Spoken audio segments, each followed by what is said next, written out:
بسم اللہ الرحمن الرحیم۔ ایک درویش دنیا سے منہ موڑ کر اپنے مالک سے ناطہ جوڑ کر دشوار گزار پہاڑیوں میں رہا کرتا تھا۔ تن تنہا عبادت الہی کی خوشبو میں دن رات مست رہتا اور دنیا پرست لوگوں کے نفس کی بدبو سے پریشان دماغ ہو جاتا۔ جنگل میں ہزارہ درخت پھلوں اور میووں کے تھے۔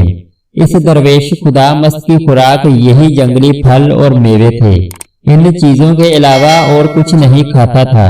ایک دن بیٹھے بٹھائے نہ جانے کیا خیال آیا کہ خدا سے ایک عجیب و غریب عہد کر بیٹھا کہ اے میرے اللہ، میں آئندہ ان درختوں سے نہ خود میوہ توڑوں گا، نہ کسی اور کو کہوں گا کہ مجھے پھل توڑ کے دے۔ میں وہ پھل نہ کھاؤں گا جسے ڈالیاں زمین سے اونچا رکھیں۔ میں وہ پھل اور میوہ کھاؤں گا جو ہوا کے جھونکوں سے خود جڑ کر زمین پر آن گرے۔ غرض اس طرح کا عہد اس مرد درویش نے خدا سے کر لیا اور مدتوں اس پر قائم رہا۔ ایک دفعہ قدرت خدا کی 5 دن گزر گئے، کسی درخت سے کوئی پھل نہ گرا۔ بھوک کی آگ نے درویش کو بے قرار اور مضطرب کر دیا، کسی پل چین نہیں آ رہا تھا۔ اسی عالم میں جنگل سے گزرتے ہوئے امرود کا ایک درخت دیکھا جس کی ڈالیاں زرد زرد اور بڑے بڑے امرودوں سے بھری ہوئی تھی۔ درویش وہاں کھڑا ہو کر حسرت بھری نگاہوں سے انہیں دیکھنے لگا۔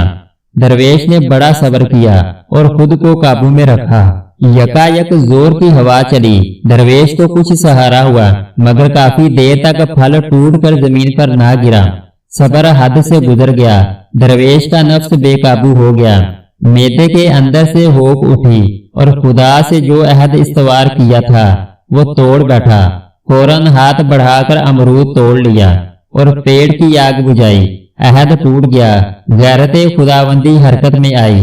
ان دشوار گزار پہاڑیوں میں چوروں اور قزاقوں کا ایک گروہ آ گیا۔ راتوں کو وہ گروہ شہروں اور بستیوں میں جا کر لوٹتا اور دن کو واپس آ کر وہاں رہتا۔ کوتوال حکمران کو ان قزاقوں کے بارے میں اطلاع ہو گئی۔ کوتوال سپاہیوں نے ایک بڑی جماعت بھیجی۔ انہوں نے اس پہاڑی اور جنگل کا گھیراؤ کر لیا۔ اس درویش کا مسکن بھی قریب ہی تھا۔ سپاہیوں نے تمام چوروں کو گرفتار کر لیا۔ درویش بابا کو بھی ان کا ساتھی سمجھ کر پکڑ لیا۔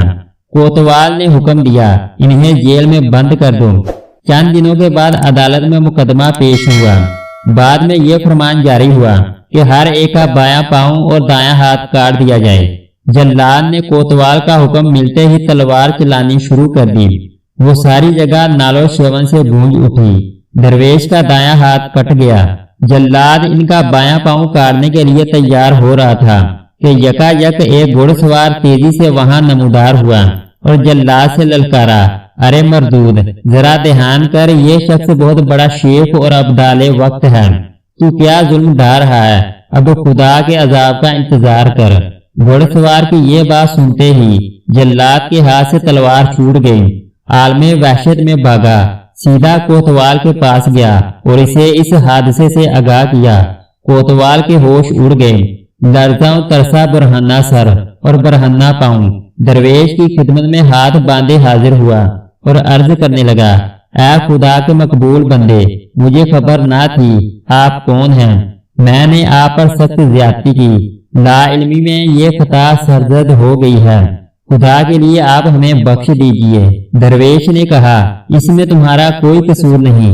جس گناہ کی پاداش میں میرا ہاتھ کاٹا گیا ہے اس کو میں جانتا ہوں۔ تجھے ان حالات کی کیا خبر، لہذا تم بے فکر رہو۔ لوگوں میں اب اس درویش کا نام ہتھ کٹا شیخ مشہور ہو گیا۔ ایک دفعہ ایک آدمی بے وقت اور بغیر اجازت لیے جھونپڑی میں گھس آیا۔ آگے کیا دیکھتا ہے کہ مرد قلندر اپنے دونوں ہاتھوں سے فرقہ درویشی میں پیوند لگا رہا ہے۔ اس نے حیرت سے دانتوں میں انگلی دے کر کہا، حضرت میں یہ کیا دیکھ رہا ہوں؟ آپ کے تو دونوں ہاتھ صحیح و سلامت ہیں۔ لوگ خام خواہ کہتے ہیں کہ آپ کا دایاں ہاتھ کٹا ہوا ہے۔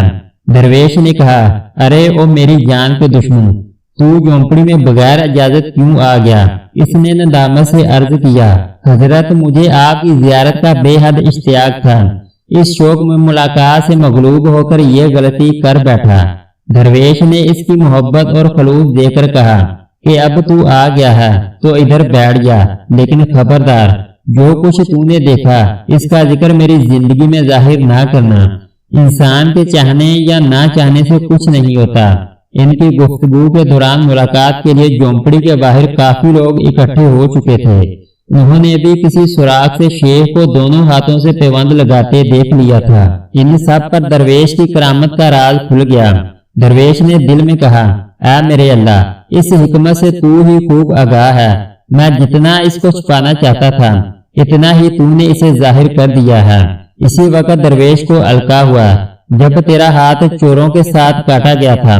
لوگوں کے دلوں میں تیرے بارے میں غلط فہمی پیدا ہو گئی تھی۔ وہ خیال کرنے لگے کہ تو مکروہ و فریب کا جال بچھائے بیٹھا ہے۔ یہ بات ہمیں پسند نہیں کہ یہ لوگ بد نصیبی اور گمراہی میں گرفتار ہوں اور اللہ والوں کے بارے میں بدگمانی رکھیں۔ اس لیے ہم نے تیری یہ کرامت سب پر ظاہر کر دی۔ یہ چراغ ان لوگوں کی خیر خواہی کے لیے روشن کیا گیا ہے۔